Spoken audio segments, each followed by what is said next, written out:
إن الحمد لله نحمده ونستعينه ونستغفره ونعوذ بالله من شرور أنفسنا ومن سيئات أعمالنا من يهده الله فلا مضل له ومن يضلل فلا هادي له أشهد أن لا إله إلا الله وحده لا شريك له وأشهد أن محمدا عبده ورسوله اللهم صل على محمد وأزواجه وذريته كما صليت على إبراهيم وعلى آل إبراهيم وبارك على محمد وأزواجه وذريته كما باركت على إبراهيم وعلى آل إبراهيم إنك حميد مجيد رب اشرح لي صدري ويسر لي أمري واحلل عقدة من لساني يفقهوا قولي أما بعد.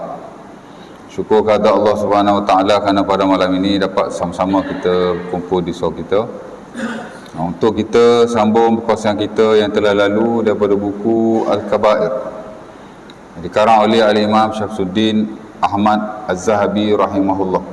Itu buku yang amat terkenal dan masyhur sekali dalam membicarakan tentang dosa-dosa dan kelakuan-kelakuan manusia yang dimurkai oleh Allah Subhanahu Wa Taala.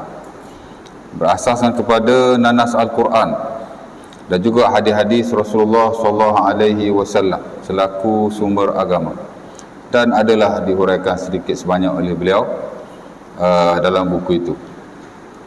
Dan pada sesi yang lalu kita dah masuk dosa yang ke-26, Al-Kabiratu As-Sadisatu Wal-Ishrun. Itulah apa yang disebut sebagai Al-Hakim As-Su, ya? Hakim yang jahat. Yang merujuk juga kepada pemimpin-pemimpin, ya, qadi-qadi, mufti-mufti dan seangkatan dengannya, ya. Dan Al-Imam Az-Zahabi rahimahullah dalam buku itu bawa datang beberapa ayat Al-Quran dan juga hadis-hadis Rasulullah sallallahu alaihi wasallam sebagaimana kebiasaan. Pertama ialah beliau membawa ayat Al-Quran daripada surah Al-Maidah ayat 44, di mana kata Allah Subhanahu Wa Taala, wa man lam yahkum bima anzalallah fa ulaika humul kafirun. Ayat tu panjang, ujung tu yang dimasukkan oleh beliau, wa man lam yahkum bima anzalallah fa ulaika humul kafirun, ya.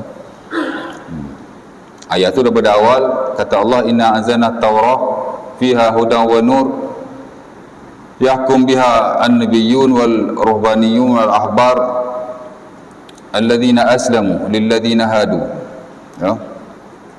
Kata Allah Taala, inna anzalna at-taurata fiha hudan wa nur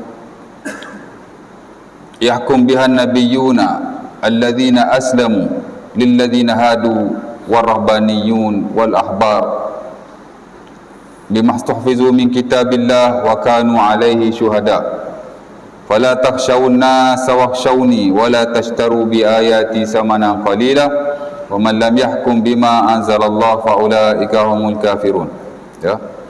Zahabi ambil yang ujung saja. Maksudnya barang siapa yang tidak menghukumkan dengan hukum Allah, maka merekalah di kalangan orang-orang yang kufur, yakni ingkar kepada Allah Subhanahu Wa Taala, ya. Kalau daripada awal Allah Taala kata kami turunkan Taurat yang dijadikan panduan hukum oleh nabi-nabi terdahulu, ya, mereka adalah orang-orang yang Islam. Nabi dulu pun Islam juga, sama dengan Nabi Muhammad sallallahu alaihi wasallam, bahkan agama terdahulu pun agama Islam juga, ya.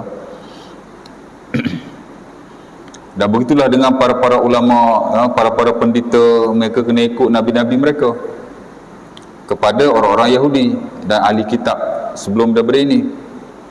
Maka Allah Ta'ala kata, jangan kamu takut kepada manusia, tapi takutlah kamu kepada Allah, dan jangan kamu membeli ayat-ayat Allah itu dengan harga yang murah. Dan baru Allah Ta'ala kata, sesiapa yang tidak menghukumkan dengan hukum Allah, maka mereka ada di kalangan orang-orang yang kufur, ya, orang-orang yang kafir. Dan ayat ni saya telah huraikan pada kuliah yang lalu, di mana ia turun kerana Rasulullah sallallahu alaihi wasallam didatangi oleh sebahagian orang-orang Yahudi, seumpama yang diriwayatkan oleh Abi Hurairah radhiyallahu taala anhu dalam sebagian asar dan termuat dalam buku-buku tafsir, antaranya tafsir Al-Imam Ibnu Katsir rahimahullah, ya. Dia cerita Ayat ni turun kerana apa? Kerana satu hari zana rajulun wa imra'atun minal yahud. Salah seorang Yahudi, lelaki dan wanita, dia telah melakukan zina. Faqala ba'duhum li ba'din izhabu ila hadan nabi fa inna ma bu'isa bit takfif. Bila dia ditangkap, depa pun bincanglah sama-sama depa, jom kita bawa jumpa Muhammad, kerana ia adalah seorang nabi yang diutuskan dengan takhfif, dengan keringanan. Ya. Jadi orang Yahudi pun akui Rasulullah sallallahu alaihi wasallam ni nabi. Dia kata sendiri, izhabu ila hadan nabi fa innahu bu'isa bit takhfif. Jom kita pergi jumpa nabi ni, kerana dia ada seorang nabi yang diutuskan dengan takhfif, dengan keringanan. Ya. Memang salah satu ciri-ciri agama ialah takhfif, keringanan. Agama ni mana ada yang berat-berat, semua ringan. Kalau berat pun ada time dia diringankan. Asal tak berat mana pun, tapi diringankan lagi. Betul tak? Asal-asal sembahyang fardu 5 waktu wajib mengikut tata cara yang telah disyarakkan, waktunya, rakaatnya, ya. Tapi kadang-kadang boleh kita ubah waktu ataupun kita adjust. Zuhur patut dalam waktu zuhur, asar patut dalam waktu asar, tapi in some circumstances, dalam sebahagian keadaan kita boleh zuhur pergi waktu asar. Betul tak? Kau tak pernah buat jamak takhir, ataupun asar pergi waktu zuhur, jamak takdim. Ya, mostly kita buat masa bermusafir, tapi boleh juga dibuat pada waktu-waktu yang lain. Ya, jamak ni tak semestinya musafir. Sakit boleh jamak. Ya, terlalu sibuk boleh jamak. Penat, terlalu penat sangat boleh juga jamak kan. Tapi jangan hari-hari jamak pula. Hari ni jamak, esok jamak, tak boleh lah. Ya. Jamak dia lebih ringan. Ya. Maksudnya boleh lah. Memang ada fixed time untuk prayers, tapi once a while ada waktu-waktu dan alasan-alasan tertentu, hajat-hajat dan tujuan yang tertentu kita boleh. Betul tak? Itu takhfif lah, rukhsah. Ya. Rukhsah Tuhan bagi ambil. Ya. Macam Umar Al-Khattab dalam Sunan Abi Daud. Ya. Dulu-dulu kita puasa, dia kata kerana takut kat orang-orang kufar. Tapi sekarang kita dah jadi kerajaan yang kuat, orang kufar duduk bawah kita, boleh puasa lagi ke? Nabi kata innama hiya sadaqatun tasaddaqallahu biha ala ibadi faqbalu sadaqatah. Benda ni ialah sedekah yang Allah Ta'ala bagi pada kita, maka ambillah sedekah itu. Mana boleh juga, walaupun asal-asal kosa ni dia kerana nak menghadapi orang kufar, tapi diperluaskan. Ya? Mana boleh kan? Waktu boleh kita ubah orang suat. Dan sama juga rakaat, ada rakaat-rakaat yang telah dispecified. Kalau zuhur 4 rakaat lah, mana boleh sembahyang zuhur 2, 3, 1. Betul? Asar 4 juga, maghrib 3, isyak 4, subuh 2. Tapi bila kita bermusafir, kita boleh pendekkan. Asar jadi 2, betul tak? Yang buat 1 pula. Zuhur pun sama, isyak pun sama, yang 4 boleh jadikan 2. Tapi yang maghrib tak boleh lah, 3 buat 2 juga tak boleh. Ya.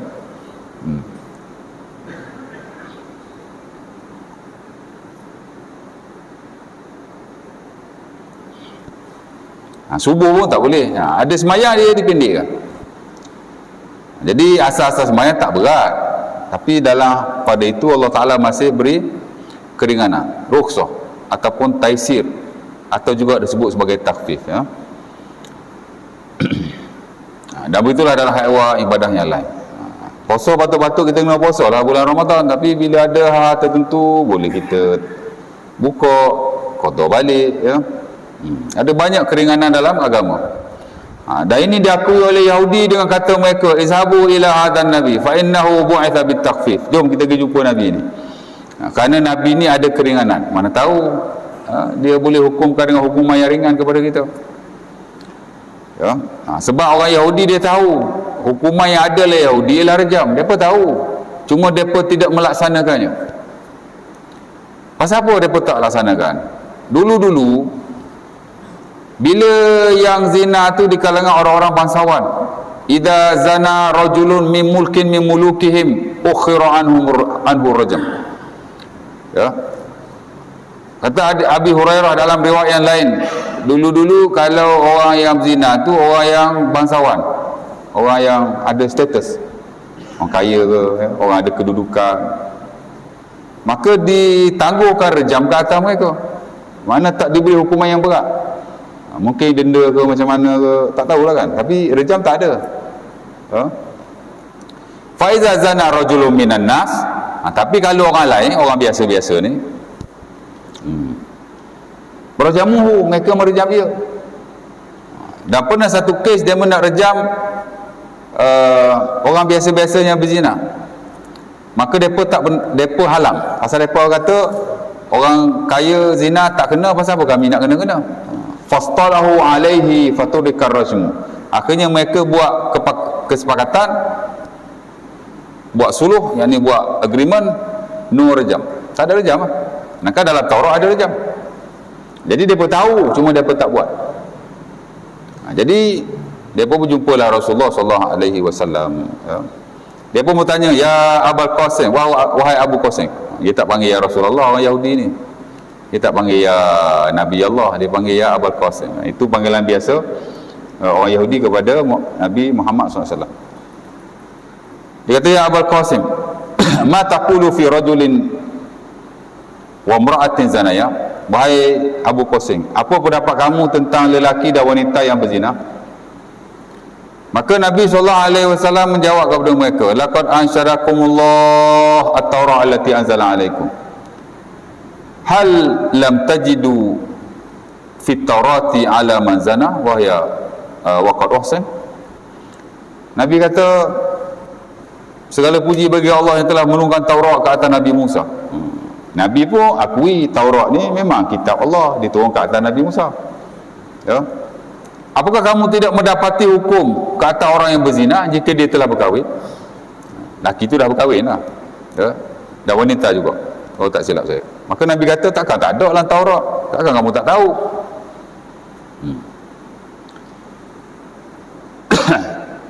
Maka mereka pun ceritalah. Mereka kata dulu-dulu memang kami buat. After that, lepas orang bangsawan berzina, dia ditinggalkan dan tidak dilakukan rejam. Maka orang biasa-biasa pun tak buat juga. Akhirnya kami tinggalkan, tak ada, no rejam. Ya. Fa'amara bihima Rasulullah farujima. Maka Nabi SAW memerintahkan kedua-duanya supaya direjam, lalu mereka direjam. Ya. Dan ada riwayat yang lain, Nabi panggil tok guru dia ataupun orang yang alim lah di kalangan mereka, mari sini. Buka Taurat, baca. Dia pun buka Taurat, dia baca. Tiba-tiba lalu ayat rejam, dia skip. Ataupun dikatakan dia tutup ayat yang ada rejam, dia tak baca. Mana cerita ada dalam Taurat lah. Dan Allah Ta'ala pun turun ayat berkenaan, yang mana ujung tu Allah Ta'ala kata, wa man lam yahkum bima anzalallah faulaika humul kafirun. Sesiapa yang tidak menghukumkan dengan hukum Allah, maka dia di kalangan orang-orang yang kufur. Walaupun ayat ni diturunkan dalam konteks orang Yahudi dan merujuk kepada Taurat, tapi ia terpakai juga kepada Islam yang diturunkan Quran kepada kita. Ya.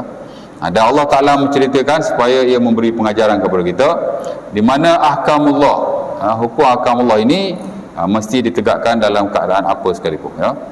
Dan dulu-dulu saya pun pernah cerita juga, sebenarnya bukan kes zina saja, kes lain pun sama juga. Ya. Zaman Rasulullah SAW ada seorang wanita daripada Bani Makhzum. Dulu bab dosa mencuri saya pernah sebut cerita ni, ya. Hadis ni ada diriwayatkan dalam Sahih Sunan Abi Daud tak silap, dan selainnya daripada Aisyah, daripada Usamah bin Zaid, di mana kata mereka, saraqa imra'atun min Bani Makhzum telah mencurilah seorang wanita daripada Bani Makhzum. Ya. Fahamatha Quraisy, maka Quraisy pun susah hati ya. Kerana Bani Makhzum adalah salah satu daripada Bani Quraisy. Quraisy ni dia ada banyak bani kan. Macam Rasulullah SAW adalah Bani Hashim. Dia ada bani-bani yang lain lagi, ada Bani Abdul Manaf, ya. Ada 4 bani sekurang-kurangnya. Lepas tu 4 tu pula pecah pula, banyaklah kan. Salah satunya ialah Bani Makhzum, memang orang Quraisy, orang bangsawan lah, anak beranak Rasulullah juga ni. Ya. Jadi dia mencuri susah hatilah orang Quraisy. Macam mana ni? Yang kita tahu yang kita tahu asariku wasariqatu faqta'u aydihuma. Pencuri lelaki dan pencuri wanita dipotong tangannya. Ya. Macam mana ya? Jadi depa pun tak bawa jumpa Nabi dulu. Dia jumpa siapa? Dia jumpa Usama. Dia berkata kallimu Usama fa innahu hibbu Rasulillah. Jom, let's talk to the Usama, innahu love of the Prophet. Jom kita pergi jumpa Usama, kerana dia ni adalah orang kesayangan Rasulullah sallallahu alaihi wasallam. Usama ni memang orang yang Nabi sayang. Ya. Masa Nabi wafat pun tuan-tuan, antara yang memasukkan Nabi ke lahat ialah Usama bin Zaid. Selain daripada Ali bin Abi Talib, dah ada seorang lagi. Siapa ya? Ada 2-3 orang yang buat masuk Nabi dalam tu. Tapi Usama ni memang well known lah, dia ni orang yang Nabi sayang. Sehingga dia pergelar beliau hibbu Rasulillah, the love of the Prophet. Mana orang Nabi sayang betul lah. Ya, kira macam anak kat Nabi lah. Dia pergi jumpa Usama. Dia kata, Usama boleh tak awak pujuk Nabi ya? Jangan dihukumkan ke atas perempuan ni. Usama kata, tak apa. Aku akan cakap pada Rasulullah. Dia pun pergi cakap kat Nabi. Nabi pun bila diberitahu oleh Usama, seorang wanita pada Bani Makhzum mencuri, dan dia minta syafaat daripada Rasulullah SAW supaya diringankan hukumannya, jangan potong-potong. Berilah denda yang lain, berilah hukuman yang lain, denda ke apa ke, tapi jangan potong tangan ya. Nabi pun marah Usama. Nabi kata, ya Usama, atasfa' fi haddin min hududillah. Wahai Usama, adakah kamu nak membantu memberi syafaat dalam bab hudud Allah? La wallahi, tidak sama sekali. Lau anna Fatimata saraqat laqata'tu yadaha. Nabi kata, bukan kata wanita daripada Bani Makhzum mencuri.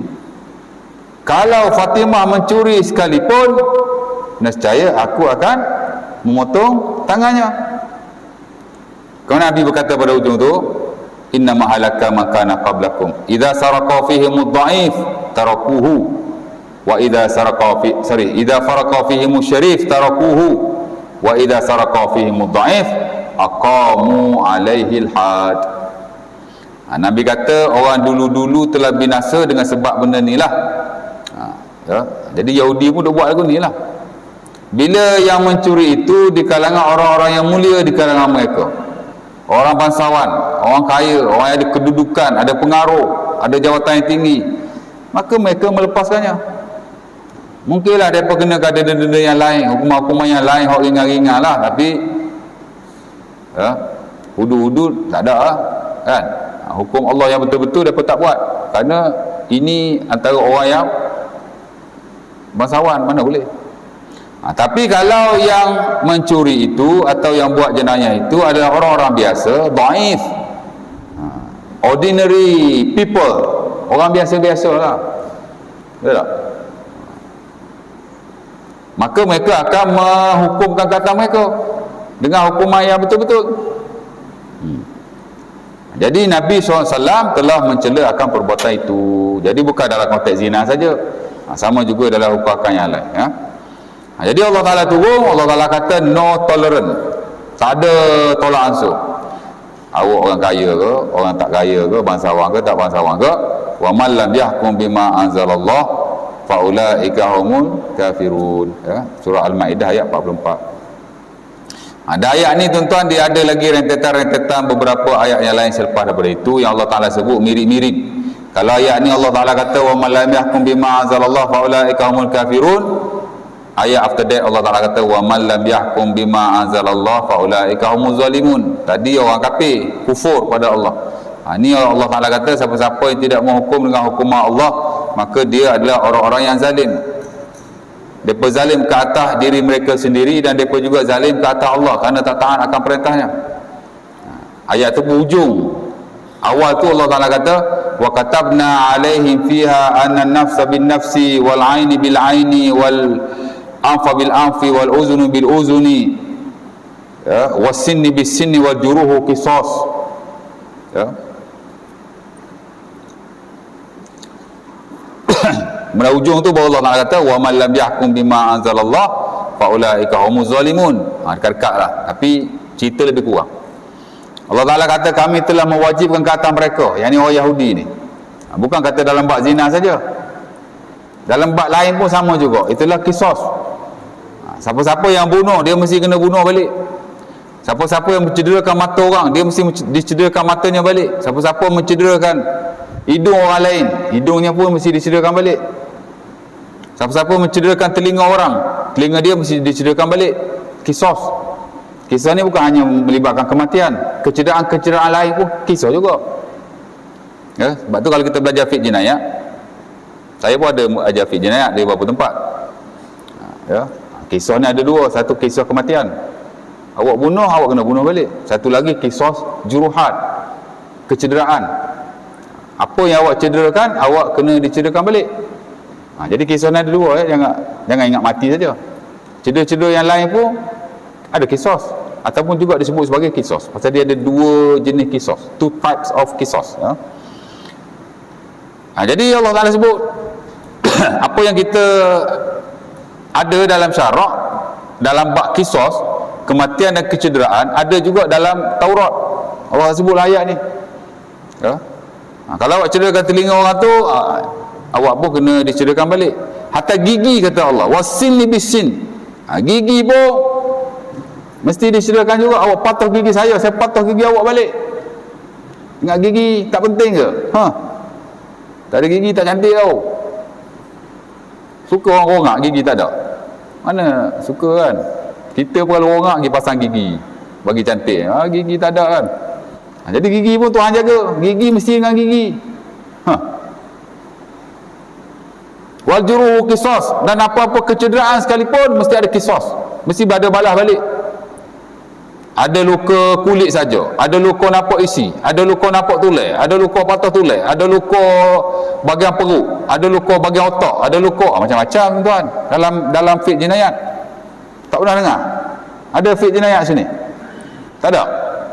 Buatlah kuliah satu fiqh jinayat Islam, cari orang yang boleh mengajar fiqh jinayat. Kalau orang ada background Islamic law, syariah, lagi bagus, lagi kita dapat pengisian dan ilmu yang berkualiti, ya.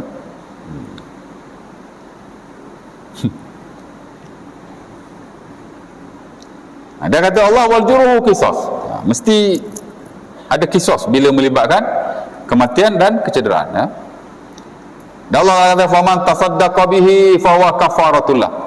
Kalau tak nak cederakan, boleh ambil pampasan boleh.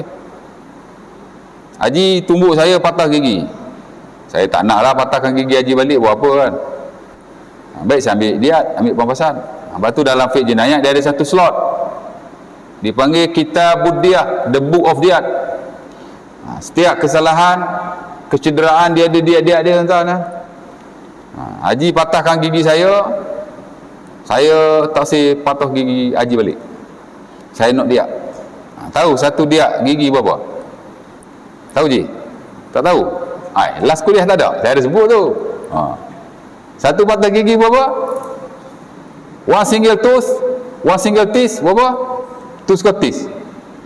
Tooth kan? Teeth plural kan? Singular tooth kan? Betul tak? Anak bahasa Inggeris lama tak ni, ya? One single teeth, one single teeth berapa? Satu gigi. Ada di bawah cakap itu 2,000. Bukan kat sini, kat tempat lain. Mana ada 2,000? As-sinnu bis-sinni khamsun minal ibil. Ya. One single teeth with one single teeth 5 numbers of camels. Satu gigi dengan satu gigi. Kalau awak nak gigi lah, saya tak nak gigi, saya nak pampasan. 5 ekor unta. Jadi kalau ada orang nak tumbuh orang, fikir 10 kali. 5 ekor unta ni. Satu ekor unta berapa ribu? How much?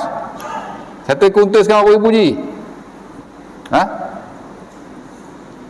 10,000 kali dengan 5 ekor 50,000. Itulah nilai gigi saya Haji patahkan. Contoh aja. Haji tak patah gigi saya pun, jangan marah pula kan. Nilai sebatang gigi saya ialah 50,000. Sekarang kalau 10,000 seekor lah, sanggup lah.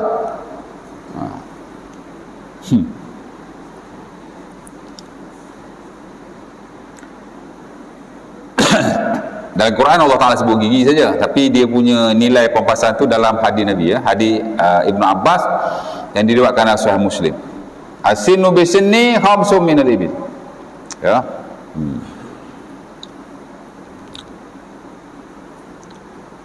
Sekarang orang tumbuk orang biasa-biasa ya. Tapi kalau orang tumbuk kita pergi report, dia kena denda juga. Dia kena denda. Ada baru-baru ni member kena belasah, kena tumbuk lah kan. Dia pergi report, kena bayar juga 5,000 macam tu kot. Naik court, kena bayar. Mana ada jugalah dia kena bayar denda atau penalty. Kena bayar denda jugalah. Tak tahulah dia bayar kat kerajaan ke atau dia bayar kat member yang kena belasah tu ke, tak tahu. Tapi katanya 5-6 ribu kena. Tak cukup tu, 50,000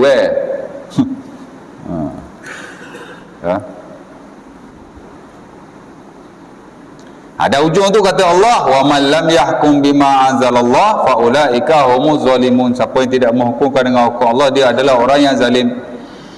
Kemudian ayat 45 kan, ayat 46, ayat 47 Allah Taala mention the same ayat. Wa man lam yahkum bima anzalallah fa ulaika humul zalimun. Sorry, yang tadi fasikun. Wa man lam yahkum bima anzalallah fa ulaika humul fasikun.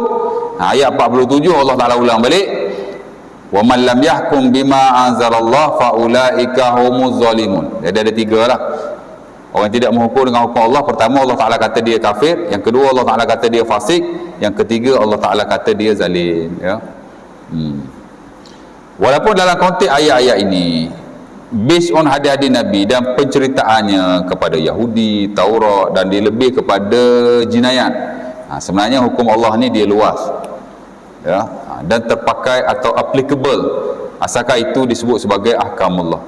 Sama ada hukum hakam yang melibatkan akidah, ibadah, kekeluargaan, dalam konteks ayat-ayat tadi dalam konteks kemasyarakatan, jinayat, ya, zina, mencuri, kisos, kecederaan. Tapi secara amnya bila sebut ahkamullah, ya, dia terpakai kepada mana-mana hukum yang disandarkan kepada Allah. Kitabullah, kitab Allah, dan sunnah Rasulullah sallallahu alaihi wasallam, ya. Boleh dihukumkan orang yang melawanlah ataupun go against apa-apa yang ditarifkan sebagai hukum Allah. Hukum Allah ni makna betul-betul solid.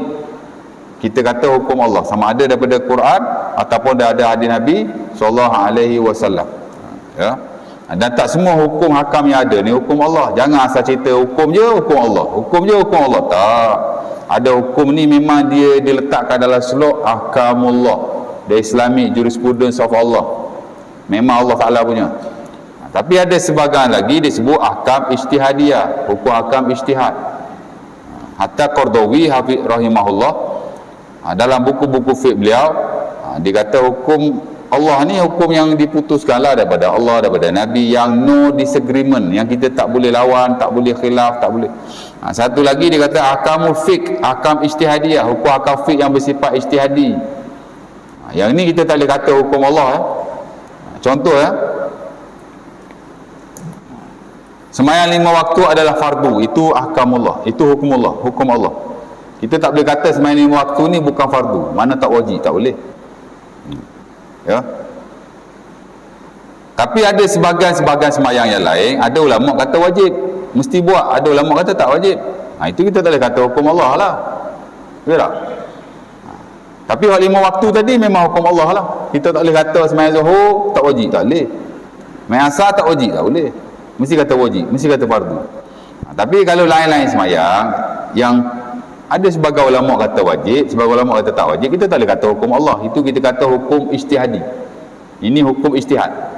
Ada orang kata wajib, ada kata tak wajib. Hanya kata hukum Allah pula. Kalau kita kata hukum Allah, kesianlah orang yang tak sama tu. Betul tak?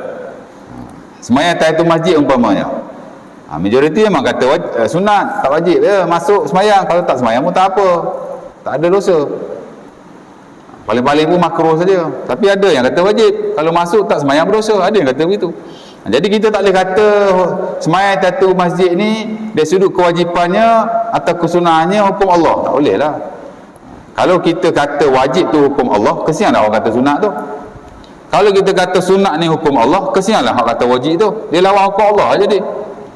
Faham tak? Jadi bukan semua hukum Allah ya. Baca Al-Fatihah dalam sembahyang, jangan kata hukum Allah pula. Hukum ijtihad, hukum fiqh ijtihadi. Pasal apa? Hukum Allah ialah membaca Al-Quran dalam sembahyang. Itu hukum Allah. Bila sembahyang mesti baca Quran. Tapi sebagian kata wajib Al-Fatihah. Majoriti termasuk standard mazhab Syafi'i. Sebagian kata asal baca Quran saja. Yang standard dalam mazhab Hanafi baca Quran saja, at least 3 ayat. Tak baca Al-Fatihah tak apa, dia kata sah. Jadi kalau kita kata membaca Al-Fatihah adalah hukum Allah, jadi depa tak baca Al-Fatihah tu lawan hukum Allah. Jadi penggunaan istilah tu kena betul lah. Kita kata ia hukum fiqh yang ijtihad, ijtihadi. Ia bukan hukum Allah. Hukum Allah ialah baca Quran. Tuan-tuan tak boleh kata sembahyang tak wajib baca Quran, kerana membaca Quran dalam sembahyang adalah hukum Allah. Tapi apa nak dibaca ialah hukum ijtihad, hukum fiqh. Boleh faham? Ya. Dan begitulah hukum-hukum yang lain. Potong tangan bagi orang yang mencuri, hukum Allah. Hukum Allah. Pasal ada dalam Quran, as-sariqu was-sariqatu faqta'u aydiyahuma jazaa'an min Allah nakalam bima kasaba. Itu dah nak baca. Tapi kadang nak dipotong, itu hukum ijtihad. Yang kata hukum Allah pula. Ya tak? Majoriti ulama kata potong di pergelangan tangannya, segelintir kata potong di bahagian lengannya. Jadi potong nak takat mana itu bukan hukum Allah. Potong hukum Allah. Tapi takat mana nak potong? Ya.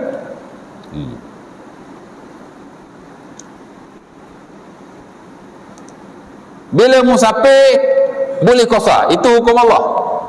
Hukum Allah. Allah Taala sebut dalam Quran, wa idza daratum fil ardi fala junaha alaikum an taksuru minas salat in khiftum an yaftarikumul ladzina kafaru.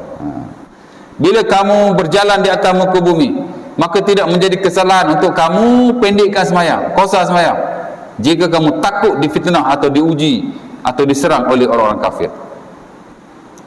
Dan Quran Allah sebut surah apa tu? An-Nisa. Betul tak? Kita belajar bab qasar kan? Qasar memang hukum Allah. Tapi jarak qasar berapa ya? Itu bukan hukum Allah. Jangan kata qasar 2 marhalah hukum Allah pula.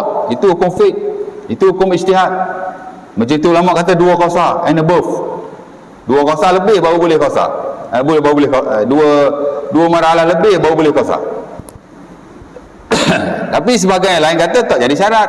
Ada ulama yang kata wajib ataupun syarat qasar 1 marhalah.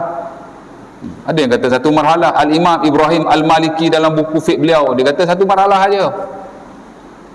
Sebab tu sebagian orang Maliki yang tak berpegang dengan standard mazhab Maliki, berpegang dengan sebagai ulama lain termasuk Ibrahim Al-Maliki, dia kata 1 marhalah. Jadi bab marhalah ni bukan hukum Allah. Ya tak?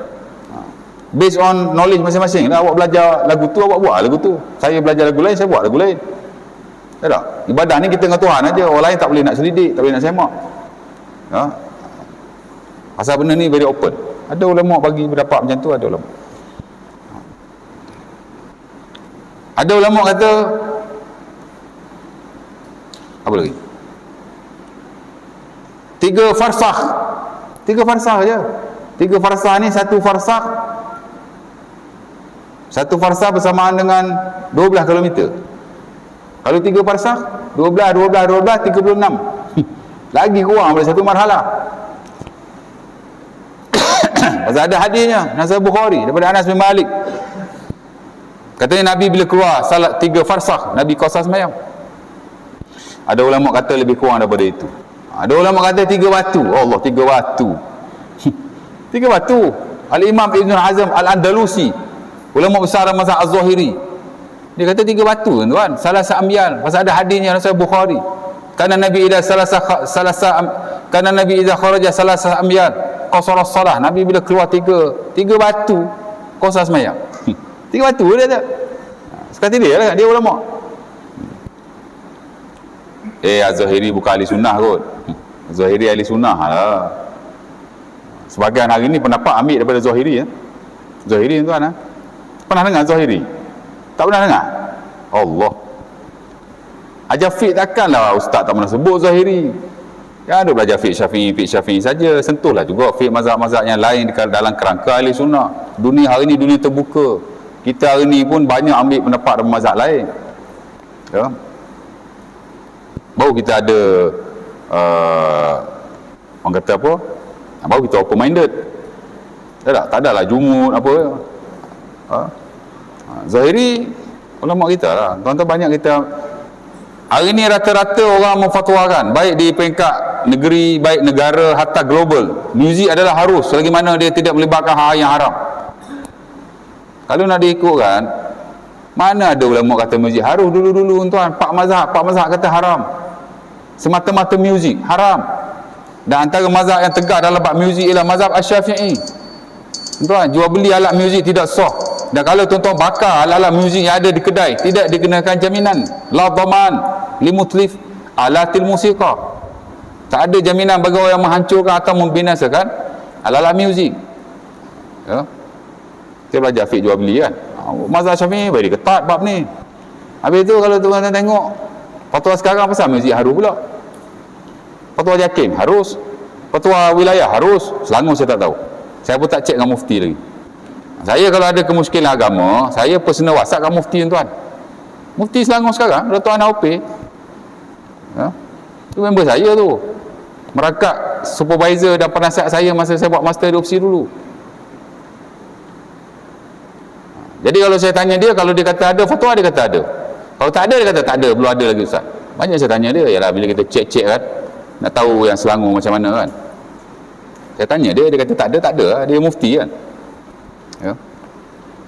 Azan? Azan dulu. Lepas tu kita sambung sikit.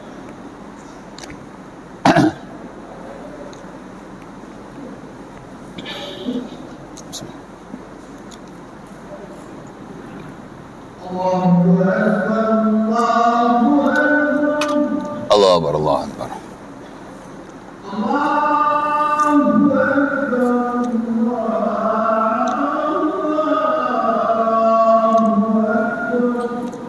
Allahu Akbar, Allahu Akbar.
La ilaha illallah. Allahumma salli ala Muhammad. Allahumma rabbi anta salatu Muhammad wa ba'asmakum Muhammadan. Allahumma inna nas'aluka al-'afiyah fid dunya wal akhirah.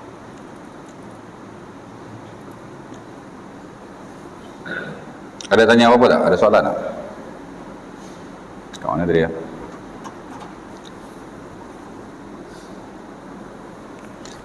Okey, Az-Zahiri tadi kan? Zahiri pun dia ahli sunnah, tuan. Pelopor dia ada dua orang, Daud Az-Zahiri dan Ibn Hazm Al-Andalusi. Jadi muzik dulu-dulu 99.99999 ulama kata haram lah, termasuk yang standard dalam mazhab Syafi'i. No music at all. Tak ada muzik langsung. Walaupun tuan guna muzik untuk benda yang baik, nak puji Allah, nak menasyid ke, haram. Tapi hari ini rata-rata telah memfatwakan muzik harus selagi mana tidak bercampur dengan benda-benda yang haram. Siapa yang kata harus dulu tu? Zahiri lah. Zahiri kata muzik harus. Tidak ada dalil dalam Quran dan hadis Nabi untuk mengatakan dia haram, melainkan jika ia bercampur dengan benda-benda yang haram. Ya. Zahiri ya. Zahiri banyak kita guna pakai hari ni ya. Atas sebagian yang diamalkan, termasuklah yang difatwakan dan seumpamanya ya. Kita tahu wirid kuat lepas sembahyang, Zahiri. Mazhab Syafi'i wirid kuat ke? Ya? Tak ada. Mazhab Syafi'i wirid tak kuat, perlahan, sir. Dan begitu juga mazhab-mazhab yang lain, baik Hambali, Syafi'i, Maliki, Hanafi, mana ada kuat? Ya? Semua sir. Hatta kata Nawawi dalam Majmu' ajma'u ala anna yustahabbu az-zikri aqibis salah. Ya, sorry. Nawawi kata ajma'u annahu yustahabbu al-israr aqibiz zikri ba'da salatil maktubah. Telah sepakat ijma', no khilaf. Wirid selepas sembahyang ni mesti perlahan. Ya. Mazhab Syafi'i dan buku kutip mazhab Syafi'i mana ada kuat, semua perlahan. Hatta sebahagiannya mengharamkan. Tuan-tuan duk baca buku Fatwa Mu'i Abdul Aziz Malibari tu, bukan tengok dia kata apa dalam tu, dia kata haram. Habis tu siapa yang tak suruh kata boleh harus kuat? Zahiri ya. Kata-kata tuan-tuan duk buat wirid after sembahyang ni bukan Syafi'i, Zahiri. Zahiri kata boleh kuat selagi mana tidak mengganggu jemaah-jemaah yang lain ya. Masing-masing ada alasan masing-masing lah, tapi nak cerita itu Zahiri. Dan mungkin lagi ada beberapa yang lain. Kita belajarlah kutip fatwa, ijtihad para ulama. Dan bidang saya dulu memang bidang ijtihad. Saya menulis tentang ijtihad ya, dan kita tahulah surat-surat tertentu tentang perselisihan para ulama dan mengikut aliran serta mazhab masing-masing. Cerita dia macam itulah ya. Baik. Jadi kita kena beza, ada ahkamullah, ada ahkam ijtihad, supaya kita tidak tersilaplah dalam bab tu ya. Kalau ahkamullah, kena betul-betul ahkamullah, ia mesti diamalkan, ia mesti ditegakkan dan tidak ada toleransi sama sekali. Adapun hukum yang tidak dikatakan hukum Allah, dia melibat kepada perselisihan, ijtihad dan pendapat masing-masing, itu terbuka ya. Ala kulli hal, wa man lam yahkum bima anzalallah fa ulaika humul kafirun fa ulaika humul fasiqun fa ulaika humuz zalimun ya. Siapa-siapa yang tak buat maka atau tidak melaksanakannya, dia termasuk di kalangan orang yang kufur, orang yang zalim dan orang yang fasik ya.